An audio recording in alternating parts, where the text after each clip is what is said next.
Vou pedir para vocês a licença, porque acabou de chegar aqui para participar com a gente a doutora Priscila Ume. Tudo bem, doutora? Tudo bem, boa tarde. Boa tarde. Tudo tá elegantinho, nível Muito obrigada. top, A gente tenta. assim. Olha, quando eu crescer, eu quero ser que nem você. Tudo bom? Tudo O bem. que você trouxe boa hoje para tarde. compartilhar de conhecimento aqui com a gente no Doutor Vê Podcast? Então, hoje a gente vai falar sobre desvendando a menopausa, né? Para quem não sabe, eu sou ginecologista, né, obstetra, e sou especialista em reposição hormonal. Então, a gente busca muito essa fase da mulher que todas vão chegar e que atualmente está deixando de ser um tabu a gente conseguir tratar esse momento, né? As mulheres, a gente considera a fase, né, de menopausa quando elas estão um ano sem menstruar, né? Geralmente isso acontece após os 45 anos. E é uma fase de transição tão grande devido aos hormônios, né, que podem muitas vezes ser confundidas até com depressão. Eu acho que é essa a grande questão que eu venho trazer hoje. Porque eu recebo muita paciente que vem encaminhada do psiquiatra, que já iniciou algum remédio para uma possível depressão, sendo que às vezes é uma oscilação hormonal da fase da menopausa, do climatério, que está desencadeando isso. Então, fica a importância da gente revisar os exames, né, os hormônios da paciente, para ver se essa hipótese de depressão não é uma oscilação hormonal do climatério da menopausa, que muitas vezes a paciente começa a ficar dependente de remédio tarja preta, né, para dormir, porque dá alteração no sono, dá insônia, despertar noturno, irritabilidade. As pacientes dizem assim, meu marido diz que essa pessoa não sou eu, sabe? Ele não está me reconhecendo mais, eu não era assim, né? Então, essa fase é bem importante avaliar, a gente poder ajudar, tá junto. Interessante você falar isso, porque você falou assim, muitas vezes a pessoa vem com uma indicação psiquiátrica, né, para tomar uma indicação. A minha mãe, por exemplo, ela era paciente psiquiátrica. Opa, travou ali. Ela era paciente psiquiátrica, eu digo era porque ela já faleceu. Mas quando ela atingiu a menopausa, foi caótico. Exatamente. Porque ela já fazia uso de diversas medicações que passaram a não funcionar. Ela dormia regularmente com aquelas medicações, e dormir para o paciente psiquiátrico é fundamental. E quando chegou a menopausa, todas aquelas medicações que ela tomava passaram a não fazer mais efeito, doutora. Isso é uma coisa comum? Foi específico assim para minha mãe? Foi uma coisa bem... Não, é muito frequente. O que eu quero dizer, a gente não descarta, né, as alterações psiquiátricas, psicológicas, as doenças, né, psiquiátricas, mas o climatério, menopausa, acentuam muito ou também desencadeiam sintomas que se associam à questão de depressão, né, oscilação de humor. Então, a gente, nessa fase, é muito importante investigar os hormônios, porque é natural que vai cair, ladeira abaixo, a gente diz assim. Não vai voltar, né, doutora? E não vai voltar, fisiologicamente, naturalmente, não vai voltar. Por isso que é preciso uma avaliação para reposição hormonal, para ela voltar a ter qualidade de vida, né? Como as minhas pacientes dizem assim, não é justo a gente criar os filhos, né? A gente trabalhar e chegar na fase que a gente vai poder descansar um pouco, parar de trabalhar, se aposentar e não ter qualidade de vida. Ter aquelas ondas de calor, ter irritabilidade, não conseguir dormir, isso não seria justo, né? Com a mulher que ela poderia descansar. Então, a questão de ajudar ela está aí com a reposição hormonal.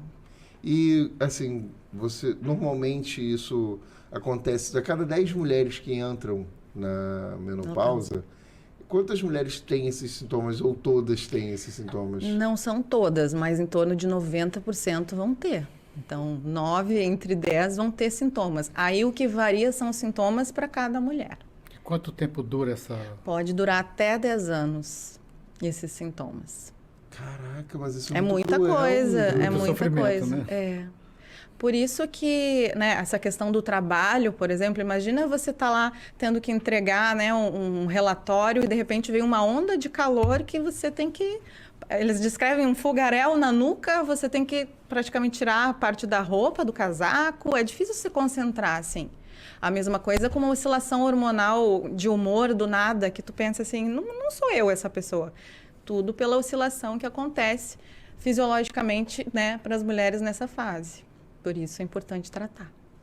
Eu acredito, eu vou cometer uma pequena ingresia aqui, falar da minha tia. Eu acredito que a minha tia esteja na menopausa, a irmã mais nova da minha mãe.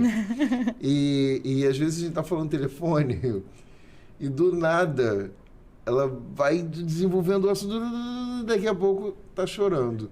Isso é um sintoma labilidade comum. emocional. Labilidade emocional é muito frequente, que as pacientes costumam chorar além do normal, do habitual de antes, com um programa de televisão, com o que você fala, se emocionam muito, né? Então, essa oscilação do humor também faz isso. Faz elas ficarem mais frágeis, como se fosse uma TPM constante, vamos dizer Do assim. nada ela começa a falar assim, começa a falar da minha infância e tal, eu não sei o quê, e ela é a única parente que me sobrou. Minha família toda já... A minha ascendência toda já partiu, praticamente.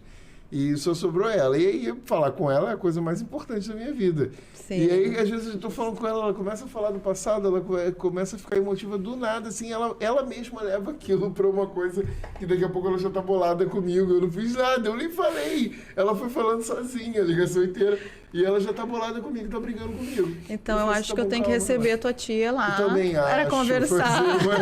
Vamos. E ela quer ver hoje comigo aquele... Poxa. Ela quer ver hoje comigo aquele filme...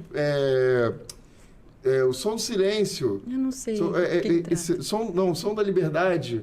Com Jim Caviezel, que é super polêmico agora das meninas sequestradas para o tráfico sexual, as crianças sequestradas. Esse foi um filme que envolveu uma polêmica, que a Disney tentou bloquear o filme, sair no... Ele é o filme número 1 agora no Brasil. Caramba. Foi lançamento? Foi o lançamento. Chama Sons da Liberdade, se não me engano.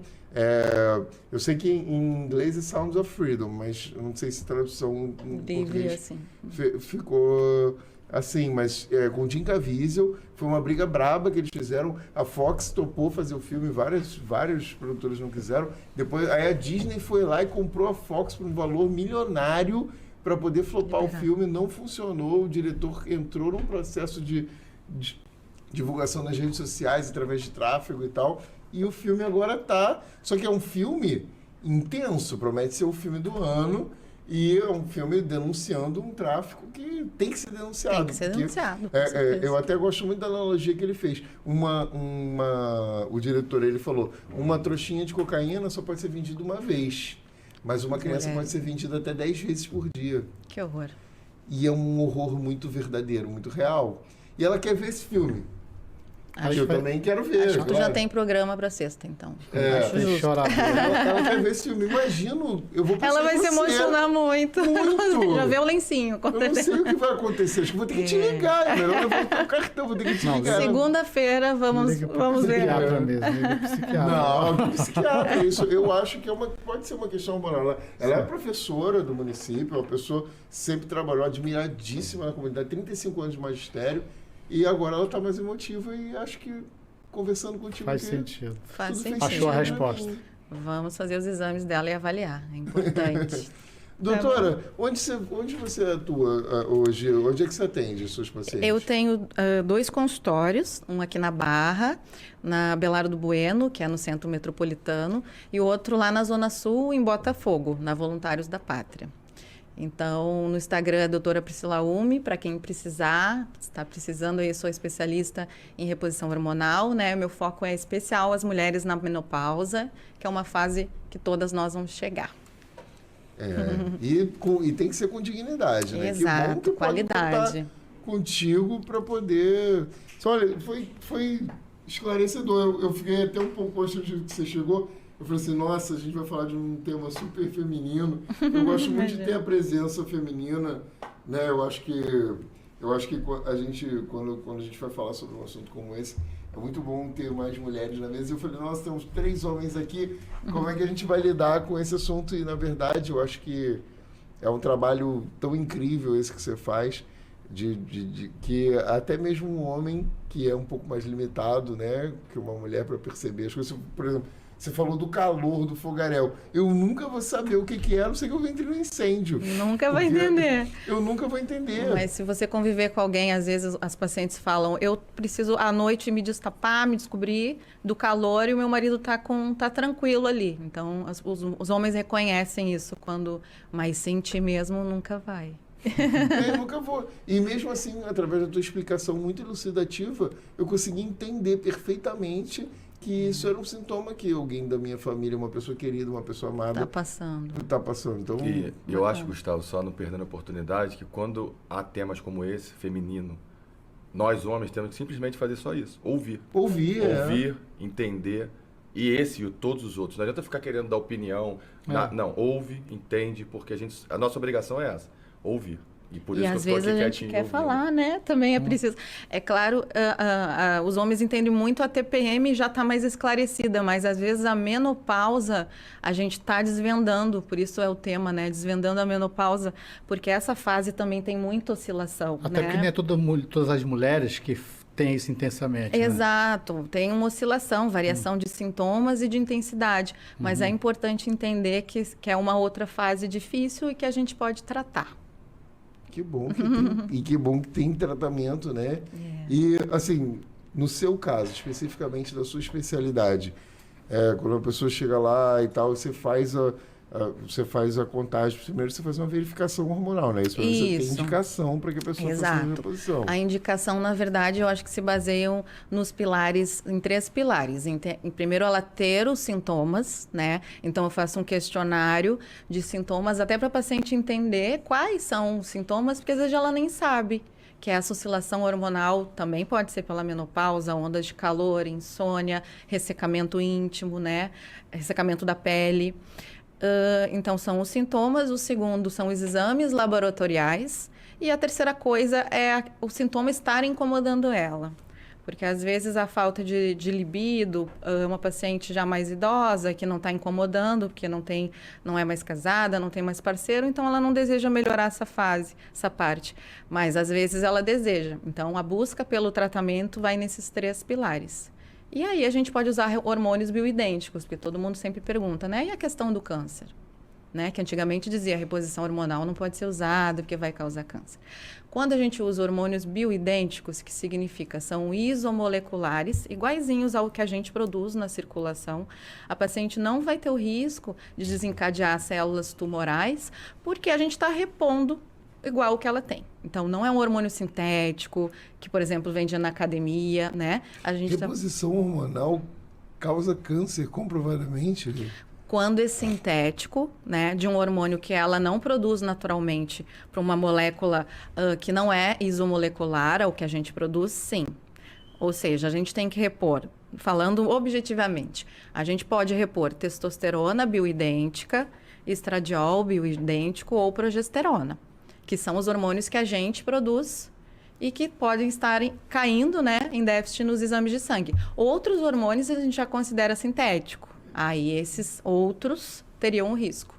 Já esses que eu uso, que são os bioidênticos, não tem.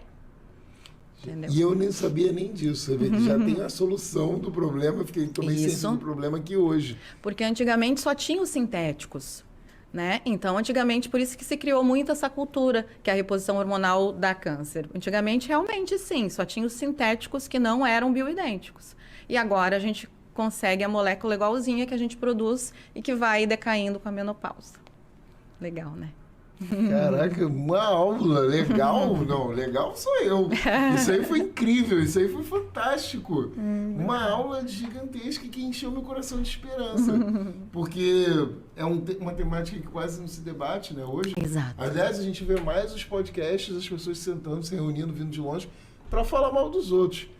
Basicamente, o podcast virou, né, uma espécie de mesa redonda de futebol sobre qualquer outro assunto. Que não acrescente. Falar mal de alguém, falar que alguém fez alguma coisa errada, ou falar que... Aí, se tem podcast policial, é o policial falando como é que ele pegou o bandido. Aí, Exatamente. se tem um podcast de um assunto polêmico, é uma pessoa falando um podre da outra, é uma pessoa que é casada e que, teoricamente, foi pra cama com a outra. Isso é uma coisa que só diz respeito aos dois, mas tem alguém sentado no podcast que vende muito podcast, né? Que vende muito podcast. Então, eu tenho um orgulho imenso de fazer parte desse time do Doutor Vê esse podcast e receber uma aula dessas, incrível como a tua aqui agora, né? Que Obrigada. mudou... essa visão, né? Totalmente. Porque eu recebo muita paciente, né? Já às vezes idosa, e que vem, não, o meu médico mais antigo, ele disse, você não pode fazer reposição hormonal porque isso dá câncer. Realmente, a reposição hormonal, talvez as mais antigas, as primeiras que surgiam, realmente eram do sintético que causava câncer. Isso para todo mundo, tá? Para homens também, quando, né, Tá precisam. Não esteja proibido, vamos dizer, não está proibido, mas não é o ideal a sintética usar. Eu não uso. Você não usa. Eu não uso. Então, isso que eu gosto, posicionamento, tá vendo? Quer ser polêmico de uma maneira forte? Algumas pessoas usam, mas a doutora Priscila Ume não usa. E se posicionou aqui no podcast. Você pode ser polêmico, ganhar seguidores com isso, ter um excelente corte de podcast, falando sobre uma coisa que realmente é interessante, importante, que dá liga com o teu público e se posicionar. Eu não uso. Tem alguém que usa. Essa pessoa vai se ofender. Problema dela. Mas a gente sabe do teu profissionalismo e sabe que você não usa. Eu fiquei maravilhado Que bom. com isso que você falou. Não sei, eu espero que não tenha sido só pelo fato de ter conectado com o meu caso. Mas todo mundo conhece a mãe, a tia, enfim, que esteja nessa fase. Então, é muito importante salientar, procurar ajuda, sugerir que você já fez seus exames de hormônios para essa fase. É bem bacana a resposta do tratamento. Eu tenho pacientes que em 6 meses de tratamento chegam no consultório para revisão chorando. Não é uma nem 2 vezes, chorando com a melhoria de qualidade de vida que teve, sabe? Então, eu acho que isso é a essência da medicina também. Você conseguir não só a doença, o problema, tô com uma inflamação, mas a qualidade de vida também envolve a medicina hoje, né, integrativa, que a gente chama. De você melhorar a sua qualidade de vida, de você ter disposição para acordar, para namorar, para dormir, né? Você faz isso para homens também, doutor? Não. As mulheres às vezes voltam no consultório com o marido pedindo, doutor, eu queria que fizesse para ele também, porque eu fiquei tão bem que ele me veio pedir também. Mas aí não Você sabe que eu acredito muito, muito, muito que isso aconteça pra caramba lá no seu consultório. Sim. Porque é uma fase que realmente é difícil para as pessoas e que precisa ser mais debatida, precisa ser mais falada, né? Precisa ser mais comentada. Quem é que não... Você é casado. Obviamente, sua esposa, em algum momento, vai passar por isso. Não é tão bom você saber que tem alguém que vai te apoiar ou que já te apoiou nesse momento e tal, que você pode confiar. Você é casado também? Sou casado. Com certeza, Sim, sua esposa está sem longe dúvida, ainda do... sem dúvida. Não sei, né? Acho que isso não tem uma data padrão, exata, né? de idade. Varia. Mas normalmente é entre 45 e 50 anos, é isso? 45, Que inicia o climatério, né? Que seria a fase pré-menopausa. Geralmente é a partir dos 45, mas algumas entram com 40 já. É variável. Você vê, minha esposa tem 38 anos. Pode acontecer. Não parece, mas né, pode acontecer. Pode. Né? Talvez às vezes falte esclarecimento para quem está um pouco jovem saber que já está, ou para quem já está numa idade acima dos 45 e talvez não tenha entrado. Exatamente. Né? E é uma questão de esclarecimento. E hoje aqui, né, a gente ouviu e pelo menos para mim, esclareci diversas dúvidas, sem precisar perguntar. Eu afluí desde que você falou. Que bom. Tudo é informação, né? Exatamente. A gente está... Formação e informação. Exato. Doutora Priscila Ume, não tenho palavras para agradecer pela tua presença hoje, pela tua aula hoje. Que é incrível a tua capacidade de desenvolver um tema. Imagina, eu que agradeço. É sempre um prazer vir aqui, conseguir dar informação para levar, né, seja para a mãe, para a esposa, para a filha, para quem precisa de informação de saúde da mulher.